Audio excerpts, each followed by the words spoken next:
No, don't start recording. It always does that to me. How's it going? Hi. Welcome back.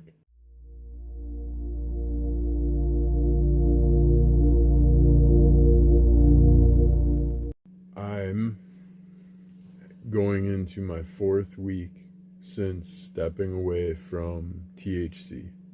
Halloween night was my last joint, and I haven't had anything since. And I used to use it heavily, daily, wake and bake to the bowl that puts you out before bed. Used it for everything from anxiety to connecting to source, and just got this weird hair to step away for a minute. Thanks a lot, Alex. And then I'm glad I got that out of the way, because then all of a sudden I decided to turn my attention to nicotine. Thanks a lot, Alex. And vaping. Also stepped away from that about 5 days ago. I think this is my 5th day. It's somewhere in there. It's between 5 and 6 days since I last vaped. And I want to say that yesterday might have been actually the hardest day so far,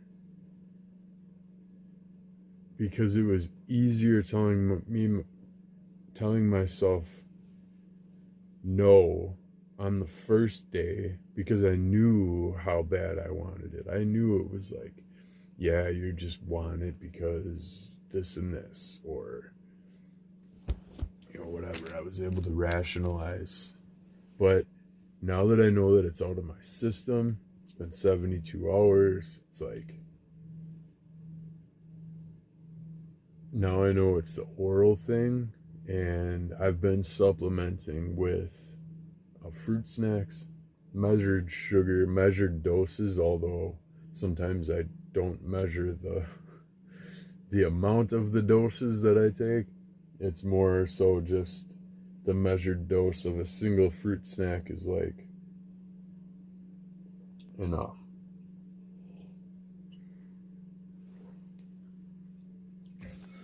It's by no means a replacement, but sugar does hit the same receptors as the feel-good hormones and the feel-good effect that you get from cocaine. It hits the same receptors. I learned this in rehab. It's a fact. And sugar, when used appropriately, and also, you're not trying to do a like-for-like replacement. If you did that, you would certainly gain a lot of weight in swapping addictions. Basically, you would be trading your drug of choice, your DOC, for a lesser but also harmful alternative.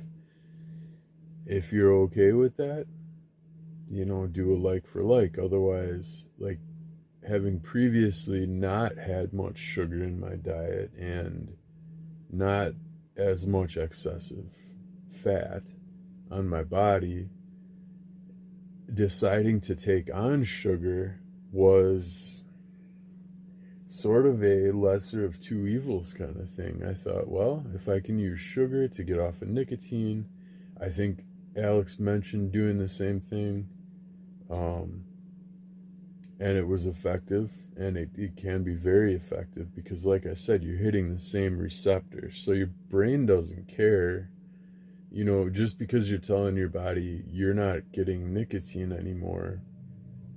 It's perfectly happy to get something, sugar, and you say, this is better. You're telling yourself every time you have that dose of sugar, you say, this is better. I like this better.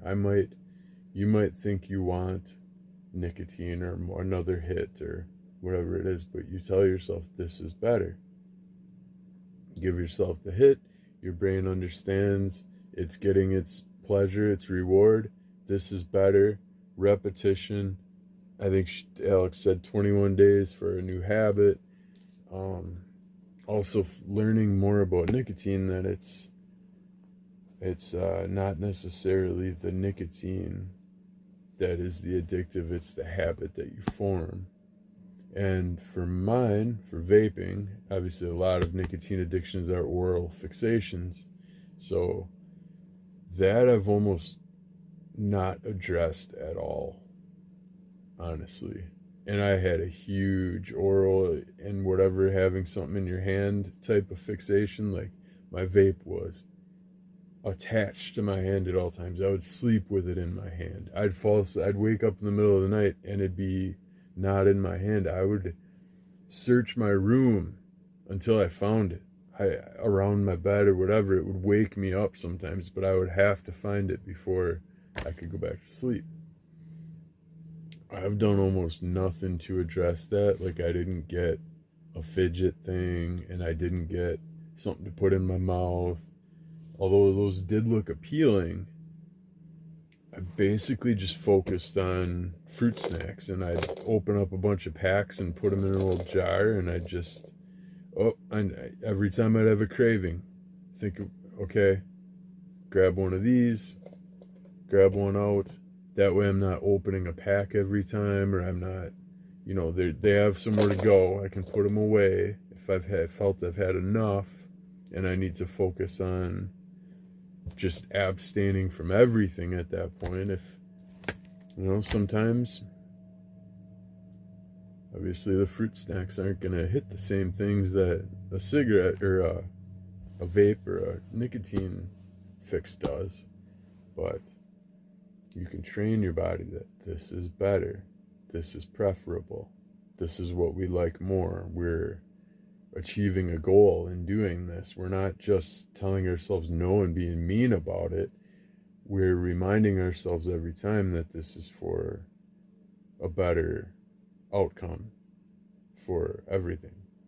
So we're unprogramming ourselves from the oppressive control centers that programmed it, keeping us reliant on certain things. And also in that, they can control not even just your access, your access to it. So in situations when you're at your happiest and your vape is in your hand and you're high and you could want for nothing in the world, you're the most content and happy and the most impressionable at that point. When those things are removed from you, you're going to be put in a state of distress.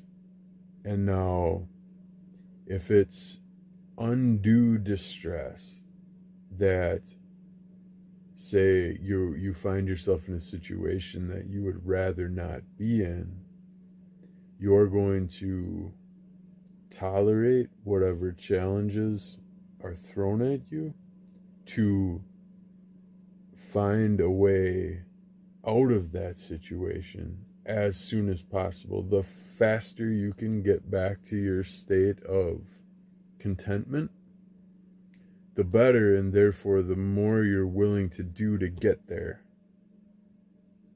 including doing things that aren't necessarily aligned with your best, not intentions, but intentions for yourself, your best judgments, your best path forward, your aligned path forward.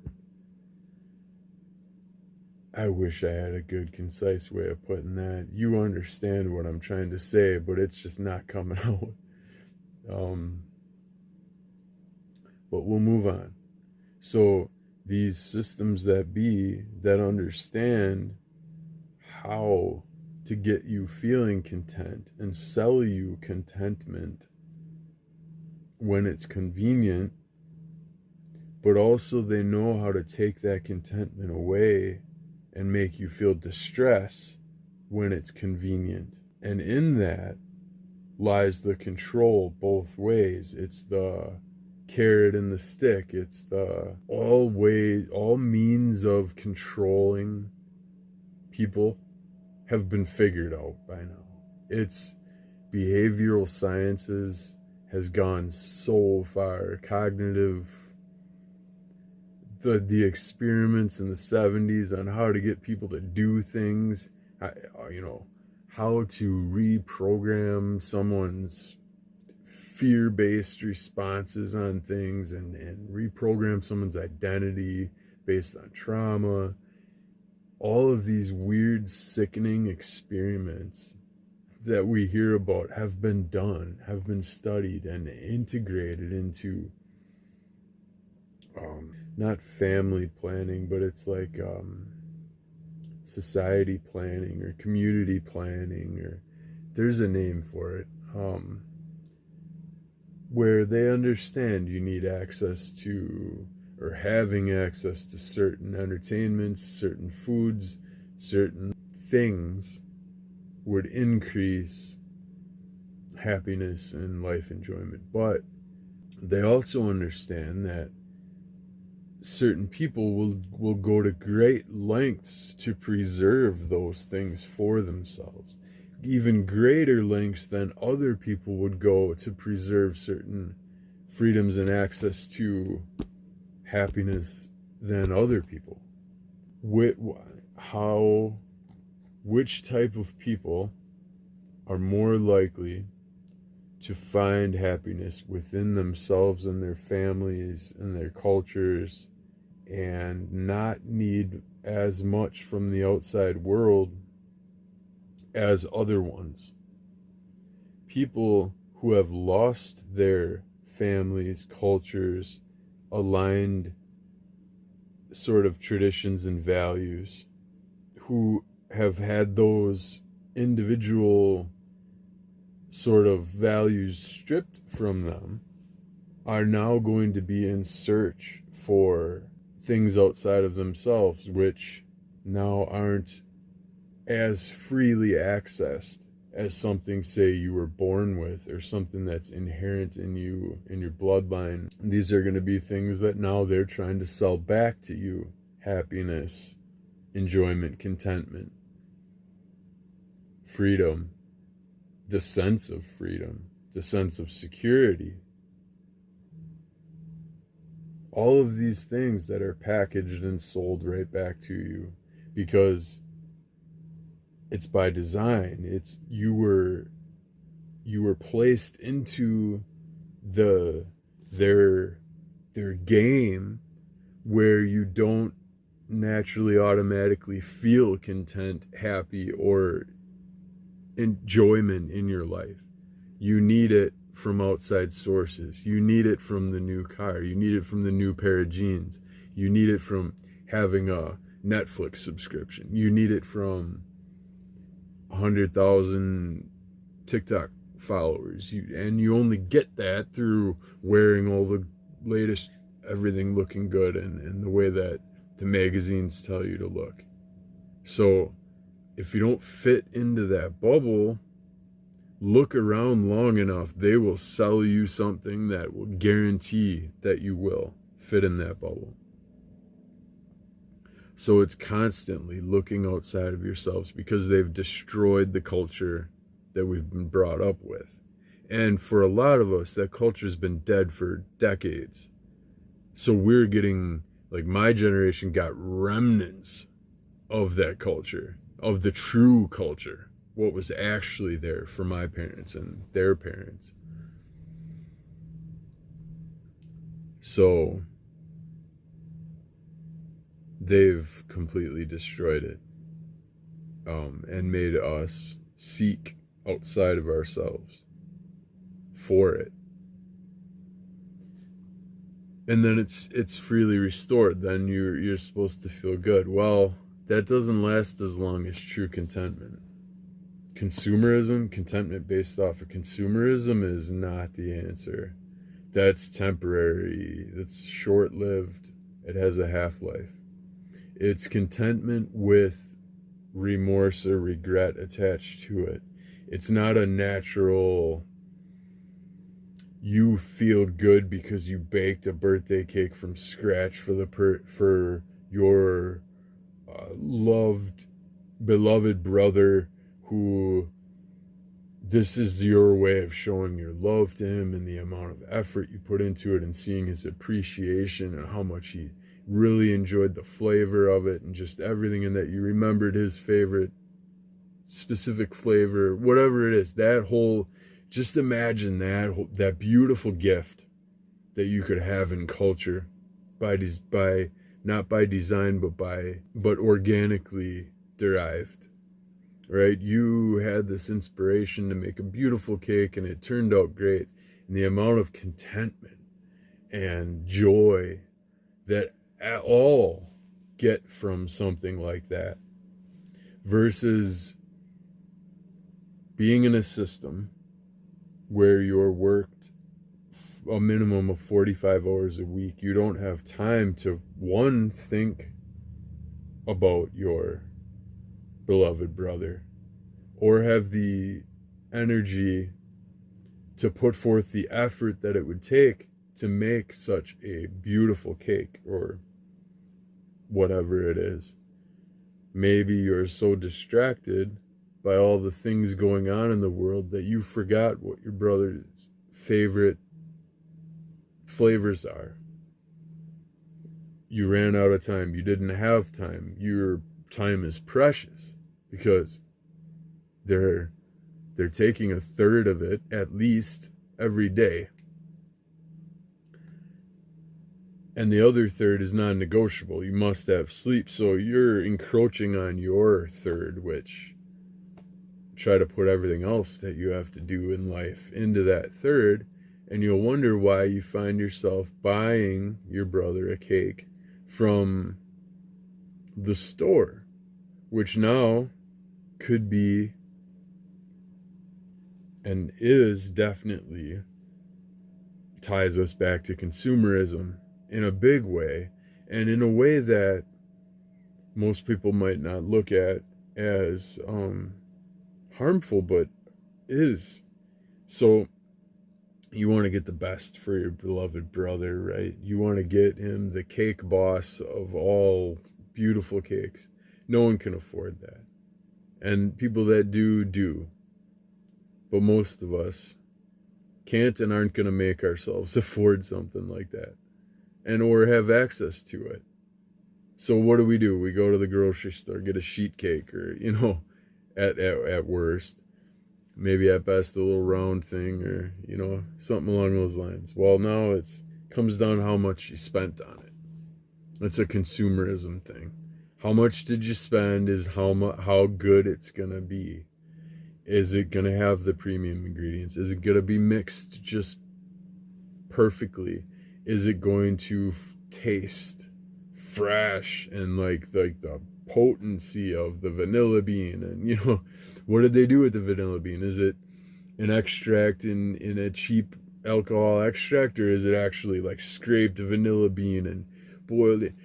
All of that plays into the quality and the cost of your gift for your beloved brother now. So if your brother sees that, oh, you went and bought a cake at the Publix versus going to Cake Boss, and okay, yeah, Publix, they make decent cakes, so you're mediocrely impressed, you're about moderate, you're like, oh, thanks for thinking of me.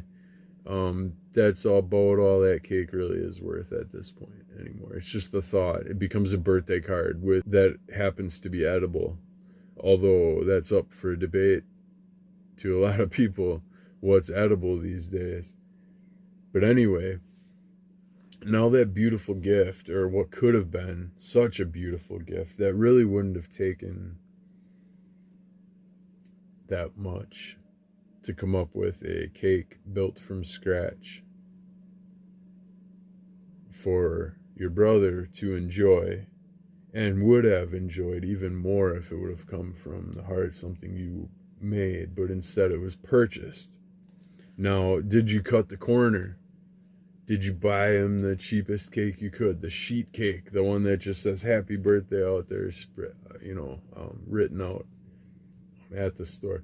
would have been fine, would have been the thought that counts, right? But the flavor and the consistency, the thing it does in your inside, just, nah, it doesn't work, because now they're using the most artificial oils and ingredients possible, the bleached flowers, the artificial eggs, or whatever they're putting into that thing, preservatives, the sugars, the food dyes, all that down the line, just so that you could basically show your brother that you thought of him on his birthday. Now you see the difference, the culture, how consumerism cheapens our cultures and values, traditions, where you got such a thoughtful idea of getting your brother a cake for his birthday, but the system has driven you to the consumerism side of things and the cheapening of the idea in general.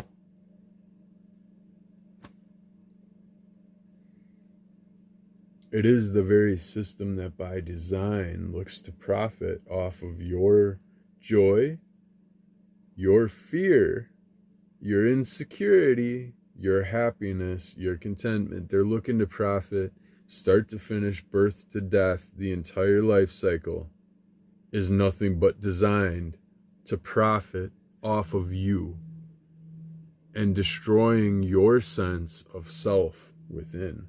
Keep you looking outside of yourself for that sense of self.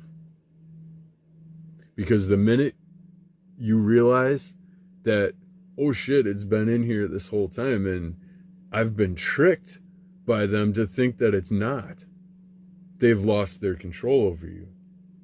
So the more reinforcement they can give you that you are nothing without this, you are nothing without that, you're nothing without fill in the blank, because it's everywhere, it's in everything. The more they can get you to subscribe to that, the more they got you.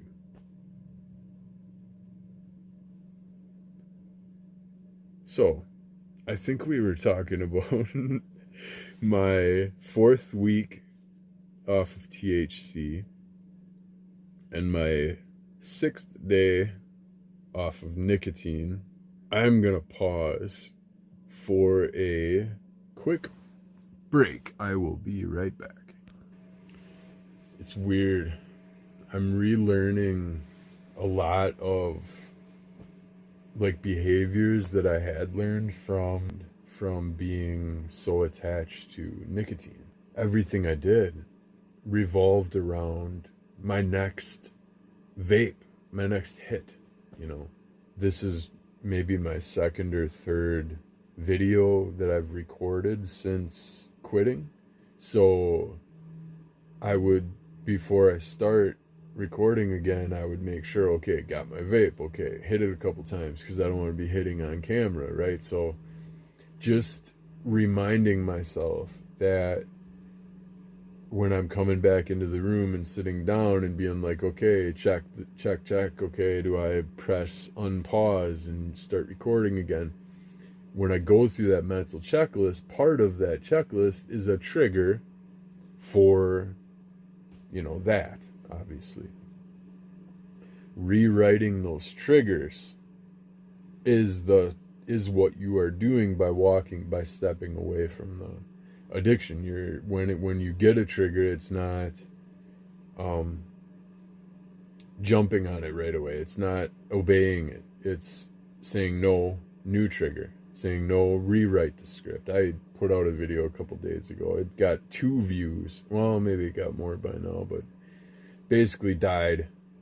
And it was about rewriting the script. And that's what you're doing when you're walking away from addictions, is you're rewriting the script that's going on in your mind, that mental checklist, before you do certain things. And believe me, your entire life is a mental checklist of things, and you know you're about to go into something, so you're going to go through, okay, am I satisfied, am I content, what do I need to do in order to make this the most successful? you do that. One of the things on the list might be make sure you get enough hits of vape so that you're good. And in that case, would have been a trigger, actually really made me want to grab it and just hit it. Just to, okay, that sounds really good right now, because I remember how content that I was when I used to do that. When I used to go before hitting record again, I'd quick hit and I'd feel really good, and then okay, I'm good to go. But now I got that mental fog of nicotine over my hanging over when I'm about to just start coming out on the video again, and I'm clouded by nicotine. So it was holding me back. Although I was thinking, hey, I really like this is good for me, it wasn't. It might be why I only got 2 views on that damn video. But I was only talking about THC at that time, I think, if I remember right. See, that's another thing.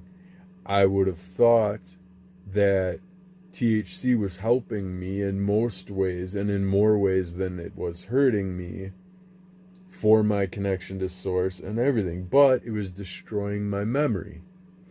So in thinking that I'm getting so much benefit from this, I'm negating all of the negative effects of it. So, like the memory thing, like being able to recall whether I was talking in that scripting video about rewriting the script on how things play out in your head. You're gonna be tracking the success of an outcome, whether or not your likelihood of being successful in that endeavor would lead to a successful outcome, on whether or not your checklist is met that would fill that script ideally for you, or to your perceived ideology, right, of how it should play out, right? So, one pause.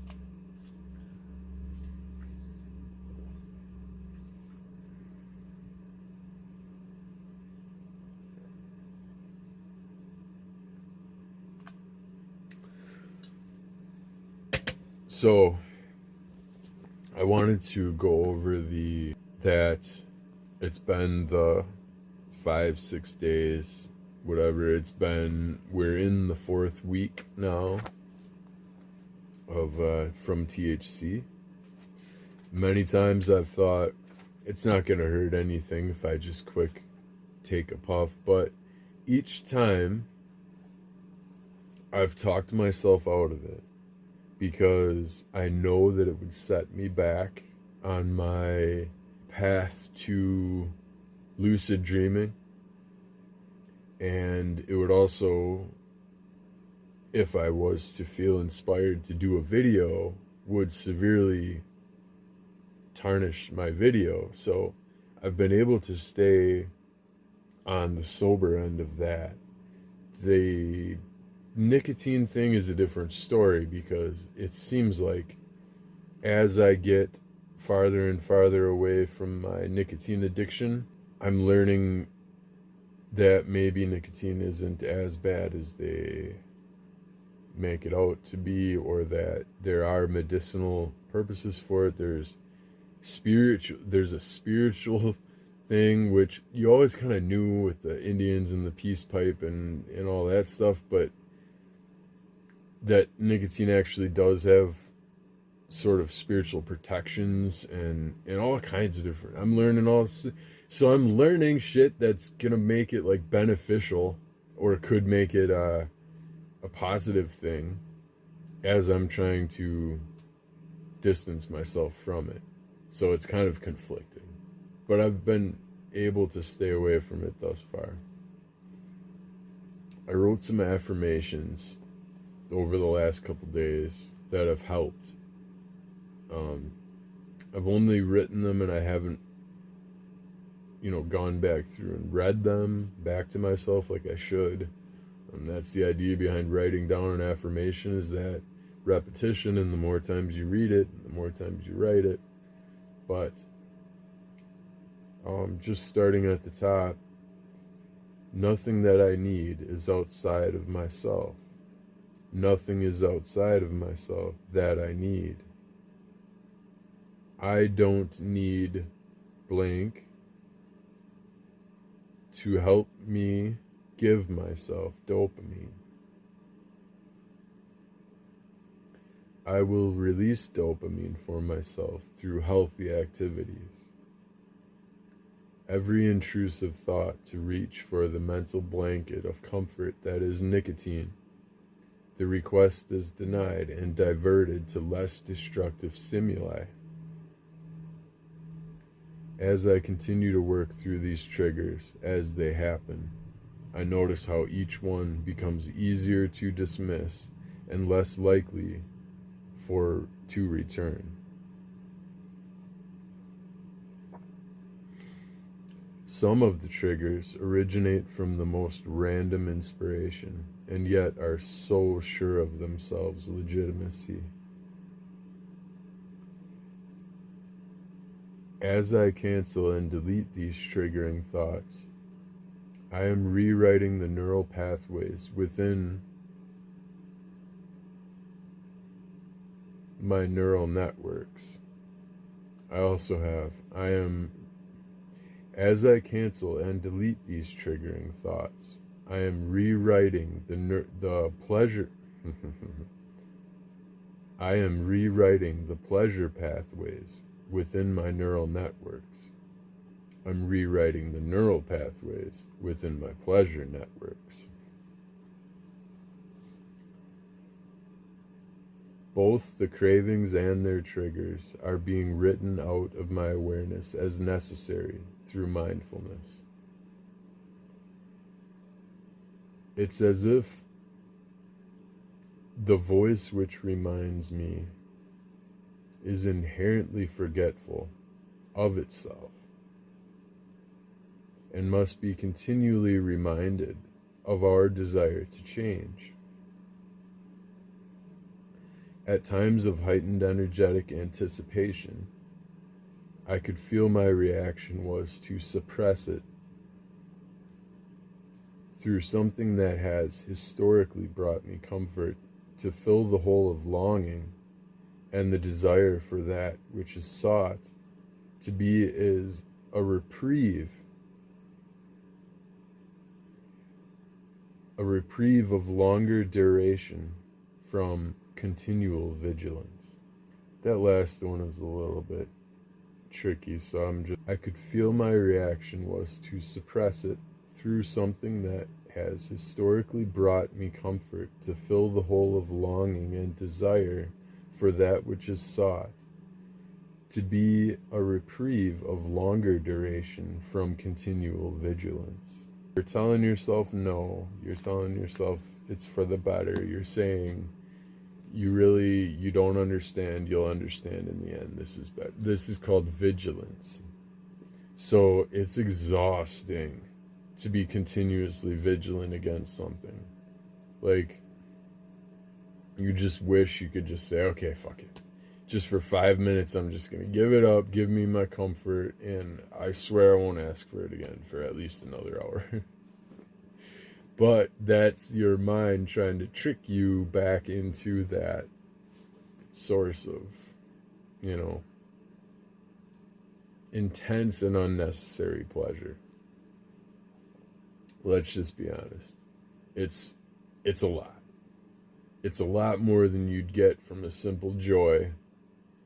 It's a lot more than you'd get from the reprieve that you get in your stress levels that come down, and the stress that you don't have to deal with is pretty intense compared to when you do have to deal with the stress. You could call it unnecessarily intense, maybe for a reason. so that you learn not to take the simple pleasures of life. Instead, you're looking for the most or more and more extreme pleasures, or more and more fulfilling pleasures, because now the simple ones just don't have the same effect as your other pleasures do. That could be a perpetual cycle. Also, the inverse of that is that your pleasures are so great that when they're not there, your displeasure is so great. So then your compensation for your displeasure has to be even greater to overcome it.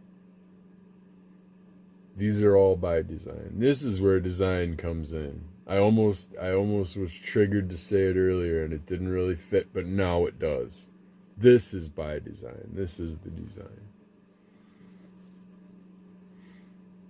And it's breaking out of that, understanding that whole system is a design,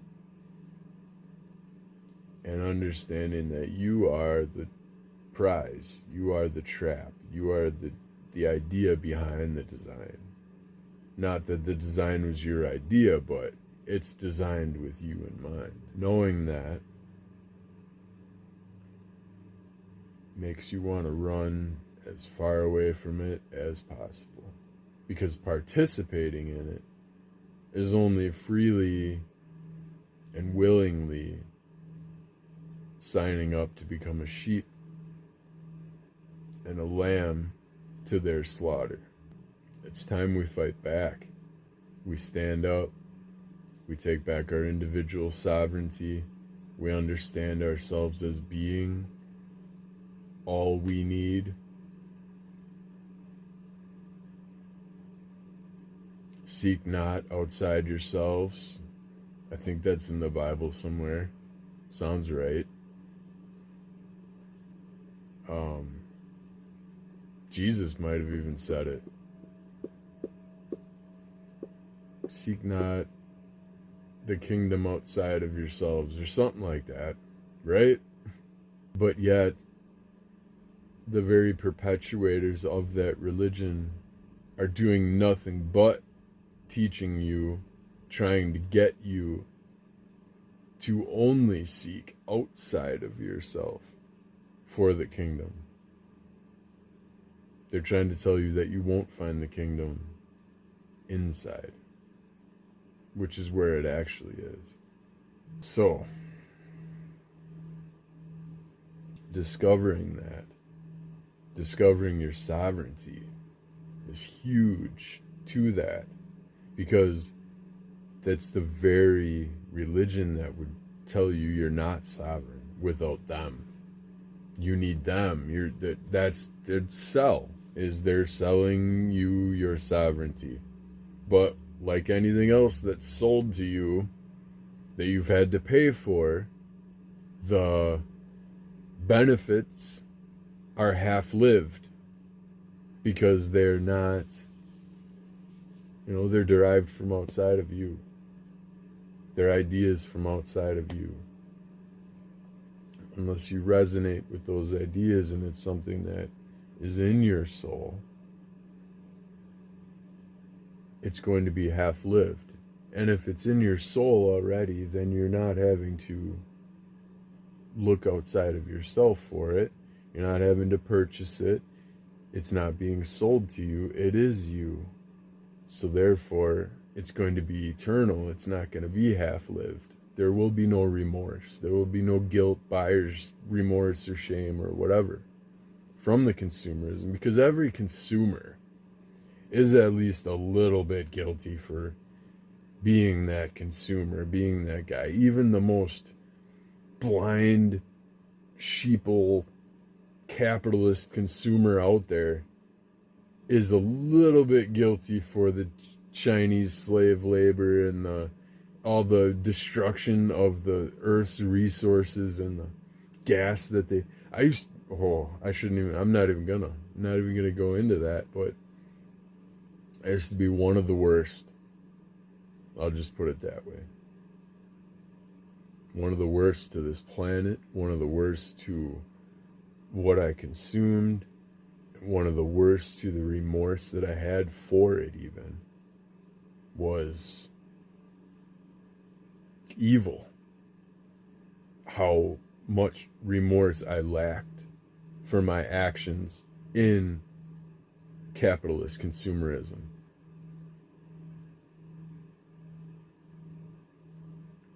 But even those people do feel that little tinge, that tingling of,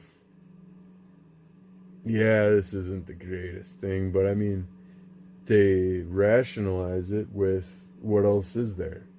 This is the system we're in. This is what we're doing. This isn't just me. I'm part of a group of people. We're all doing it together, sort of a thing. Like, it's not too big to fail, but like everyone gets a get out of jail free card, kind of, where like a convoy mentality. You're not gonna arrest us all, sort of a thing. Or since we're all doing it, no one's guilty. One of those sort of mentalities that helps people rationalize it. I'm sure there's others, but having lived it, I know that there's the underlying sense of that. Even if what you feel I've been saying is 25% accurate up to this point, I'll just let you know it's more like 95% accurate. But I would go a full 100, but I know there's always room for improvement on things. So I'm not giving myself that much credit. But even if you acknowledge 25% of it, you acknowledge that there is something to the selling you things. When you're sold things outside of yourself, they have less of an effect on you than when they originate from inside, from the heart. Those gifts from the heart, that, like baking your beloved brother a cake versus going and buying one. That's just an example. I don't even know where I got that from. It just seemed right. It seemed like a fitting example of how the same thing can be distorted depending on how you're viewing it or approaching it. And how an original idea or thought could also carry so many different messages depending on its execution or its execution. How the destruction of our culture and traditions lead to not just us not having any, but us looking to replace them. That's the design part. It's not that they hate your culture or traditions. They hate it because it gives you sovereignty. It gives you individual sovereignty over things that they would seek to sell you. If you were steeped in the tradition of that families made each other cakes or gifts, you would have no need for their grocery store crappy cake. No need at all. No want. You wouldn't even have to, you could go to the grocery store and buy your ingredients for the cake that you're about to make. But you wouldn't even need that damn grocery store section. The section of the grocery store could go away at that point, because you have the tradition that your family, that you're proud of, makes their own way with those sort of things. Just an example of how, by taking away certain traditions, allows them to come in and sell you certain things. Things that aren't going to be as impactful in your life as those things would be if you had those traditions and lived them and done them, practiced, and saw them, come to fruition in your life. You would get more enjoyment and thus need them less, or need less of their crap that they're trying to sell you. Do you see how it's such a vicious cycle, and we could go to no end talking about it? And how this whole thing started with a talk about addictions. And you wonder, what's the origin of these addictions then? Like, where have I lost a certain part of me that I seek to gain back through filling the void, filling the hole of these unmet desires and unfilled just senses of purpose to the core of your being. Like those sort of inside empty holes that we're looking to fill with these certain things that we're unable to find inside of ourselves, because we are taught not to look there for it, for one, and we're taught that it's not going to be in there. Even if we do, we're taught that the stuff outside of you is way more interesting, way more effective, and way cooler than anything you could come up with on an individual level. We're taught all these things from early on, especially by our parents, which to less fault of theirs, because they're trying not to allow you to be set up for failure. If you become full of yourself, you're going to be less self-critical and thus turn into an enormous asshole. They want to avoid that, so they want to tell you exactly how meaningless you are, so that you don't get this false inflated sense of self. But at the same time, it's also remembering how amazing and unique you are, and how you have all the things you need inside of you, and the idea that you don't need to look outside of yourself for those things, and that the things outside of yourself are fleeting and temporary, and when compared to the values of the heart. To a capitalist, consumerist, sheeple nation, that sort of rhetoric and words that I just laid out there goes right in one ear, right out the other. It's taken at complete face value and looked no deeper than just the words themselves, not their true meaning. There's meaning in this message the deeper you look. So if you're still not captivated by the fact that you're being sold literally everything in your life, everything is being sold to you, and in order to afford that, you're giving everything you have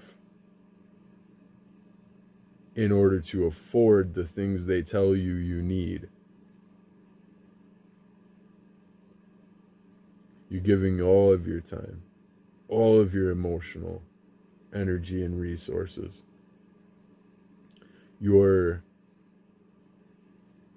to the extent that you're carrying some of that emotional energy back, you're bringing it back into your life with you. You're not just leaving it at the door. In a lot of cases, you're bringing it back in to affect others. And that's playing a particular role in your happiness, well-being, and contentment.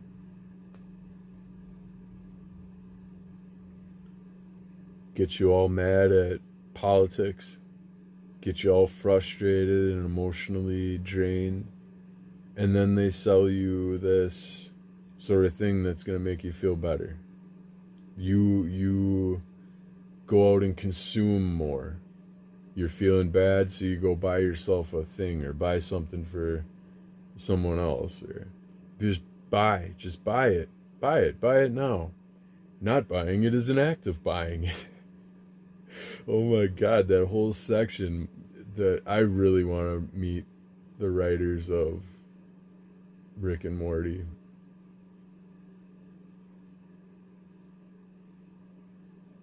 Those guys.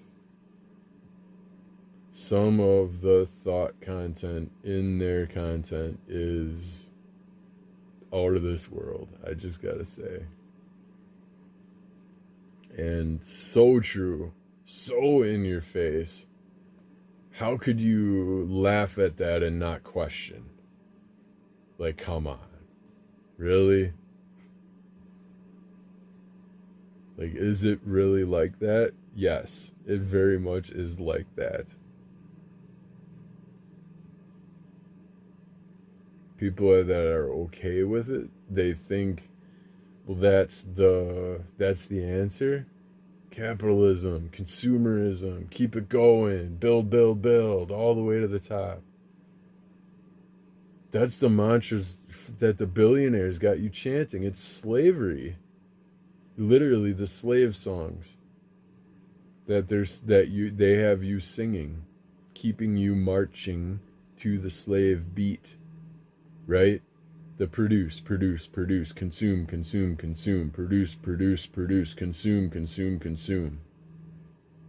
They make that your life.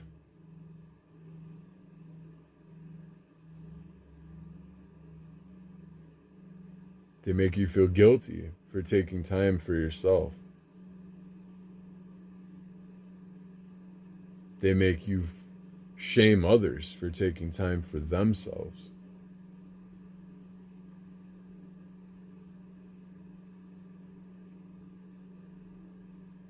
They make you jealous of others who are able to take time for themselves.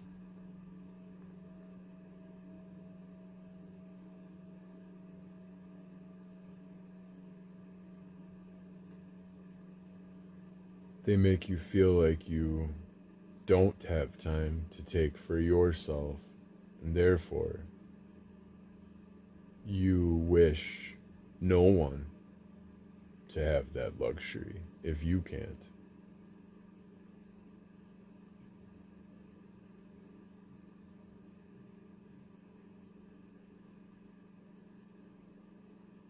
What sort of a mentality does that build within us, within our culture and our society? That if I can't have it, no one can. That because I don't have it, I don't want anyone else to. I'm not in a great place in my life, so seeing policies that make other people less fortunate than I am by default puts me above them in a way and makes me feel better about myself. Because I don't see my own ability to feel any better about myself without that help from those policies that put those people down and therefore made me feel better as a result. Because I have no way of feeling better without it, without someone stepping in and doing something. Make me feel better by making them feel worse. They've got us literally destroying each other so that we can feel better about ourselves. They got us to where we're scared to talk about our slavers. We're scared to break out, walk away from it for fear that we might end up on the street. Oh my God, so scary being a homeless person. Just think about when I was lost in consumerist capitalism, how disdainful I was for the homeless people. The addicts, the degenerates, the people who are probably mentally ill, who can't hold down a job. They're dirty, they shit on the street. All of these bad stories that they would come up with about the homeless people. And not for 1 second did I ever realize that they're the only people who are standing up to the billionaires and not participating in their system. So of course they're going to be the ones that are the most demonized by the consumerist capitalist societies. They're the people that the undesirables, the ones you don't want to become, the ones that no one likes, the forgotten, right? The fallen, the oppressed, slave that's worked hard, 55 hours a week, has to work, has no extra energy to love his family or his wife or love life in general. Sees a homeless person not having a job, not making any effort, or, even if they've allowed themselves to get to the point where most places wouldn't hire them anymore based on their appearance or their ability to stay clean or stay honest,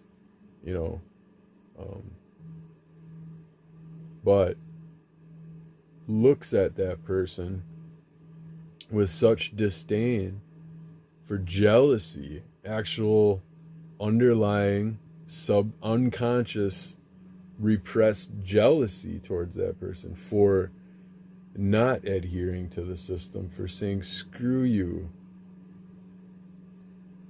not necessarily, but in a way,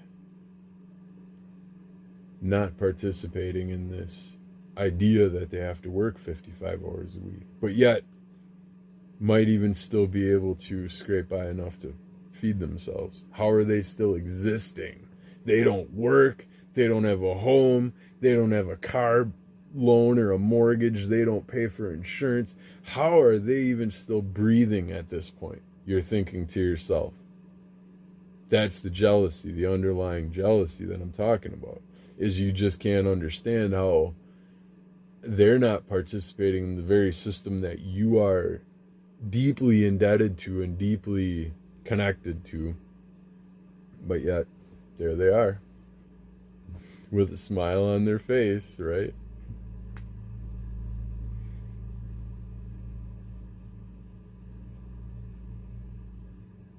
It's so sad, and this is why I make so many videos, to see how much they've been able to hijack this